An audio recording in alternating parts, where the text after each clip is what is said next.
Why is identity now the center of most modern security strategies? With a large part of the workforce working remotely and abroad, identity is critical. It's no longer the person, using a key fob to get in the door of your building.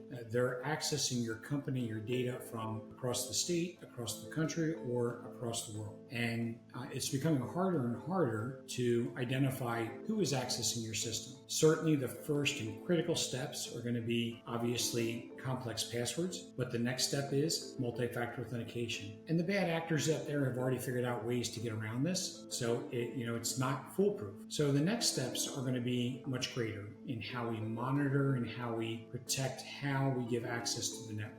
What devices are allowed to connect to your network? Do you allow BYOD or bring your own device? What good is it if you establish security standards across your entire network environment and then allow people to connect from their personal device, which may or may not be protected, which may or may not be updated? So there's a lot to identity in controlling who has access to your systems. What kinds of missteps do you see with MFA and single sign-on?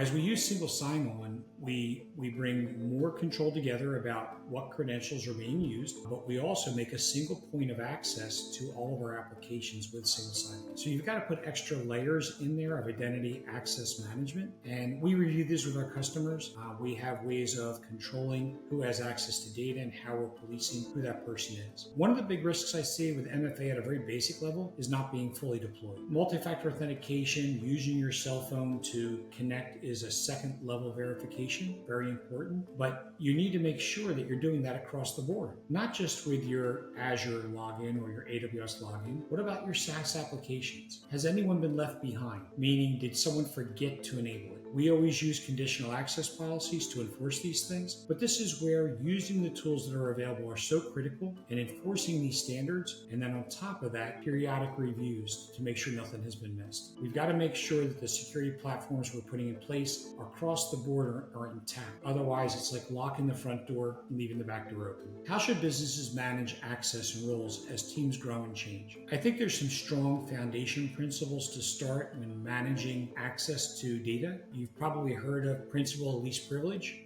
There's got to be a constant review of who has access to what and do they need it to do their job. So reducing access to folders and files, it reduces the footprint of the data that you need to protect. If someone has less access to information, then that data cannot be compromised as easily. Separation of duties as another, foundation principle. Role-based access. As companies grow, you can't create unique rights for every user. It's very difficult to manage and stay on top of. Role-based access control is a great place to start. So putting people into a group of accounting, human resources, whatever that role might be, it's specific to their title, making sure that it's documented what that role needs to do its job, and that would be a great place to start. Zero trust architecture is really important.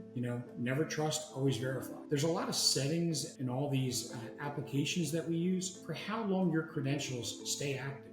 If you can cut that down to 1 day, 2 days, sometimes the default might be 10. You might be able to limit access. If there is a breach in your system, you might lock the person out that has that, if you can cut those down to 1 or 2 days. So all these settings in the background are so important to review on a regular basis to make sure that you're tightening your environment and making it as secure as possible. Another key point, I think, with managing access is create sound onboarding and offboarding policies.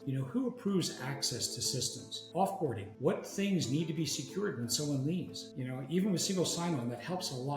You stop access here and it stops it across the board. That's a really good security technique, but it's also important. There might be other applications that are not tied for single sign-on that have to be secured separately. And it's a process of looking at that data. You just don't delete it. Who needs access to it? What licenses can be removed and what access can be removed? And that's all part of securing access to your network. When evaluating security tools, what criteria really matters most? Security tools, there's so many companies out there, and, we evaluate and reevaluate all the time. Are we getting the best product for the money that we can buy?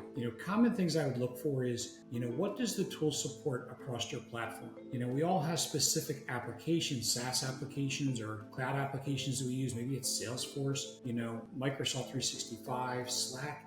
What is it, the things that you need to give access to? And does the security support all the different levels of your applications? Do you have on-premise servers? If you have an application that only protects one or the other, then you have more than one tool that you need to use to manage the job. So, how compatible is it with the applications that you access and the platforms that you access would be a good first start. I'd also look to look at how easy the tool is to administer and monitor. It's great to have flashy dashboards. Okay, it's great to have flashy dashboards, in a security tool, but what valuable information can you get from that? How often does that dashboard need to be reviewed? What alerting can be put in place? So auditing, reporting, alerting, there's still a manual process to this. And it's not just something that you can turn on and walk away. It's really important that when you buy a security tool, that you're not only buying that security service that identifies indicators of compromise, but you've got a team of IT people like Team Logic that can come forward and look at that indicators of compromise and help you determine whether it is a real risk, a compromise, or a false positive. So it's got to be a marriage between what the vendor can offer, the software can offer, it's what the IT, your internal IT can do, what your contracted IT can do. All this has to come together. Otherwise, it's just more alerts coming in that you don't have the resources to understand or to respond to. I think the other thing too is, security is a 24/7 business. This does not stop at the end of the workday. So what does your MSP, managed service provider like Team Logic, what does your MSP have to support you after hours? How is that handled? Where does that support get escalated to? Is it a callback? Do they get people that are working on 24/7 to respond to those alerts? And how much do they understand those alerts as they come in? There's a lot of work around security, and you don't want to wait till the next day or the next business day to respond to something that might be critical for your business. Yeah, just remember, if you get a tool that's difficult to use or you can't keep up with it, it won't be used correctly. So, what's the visibility of the tool? What auditing is in place, and what reporting would be very critical.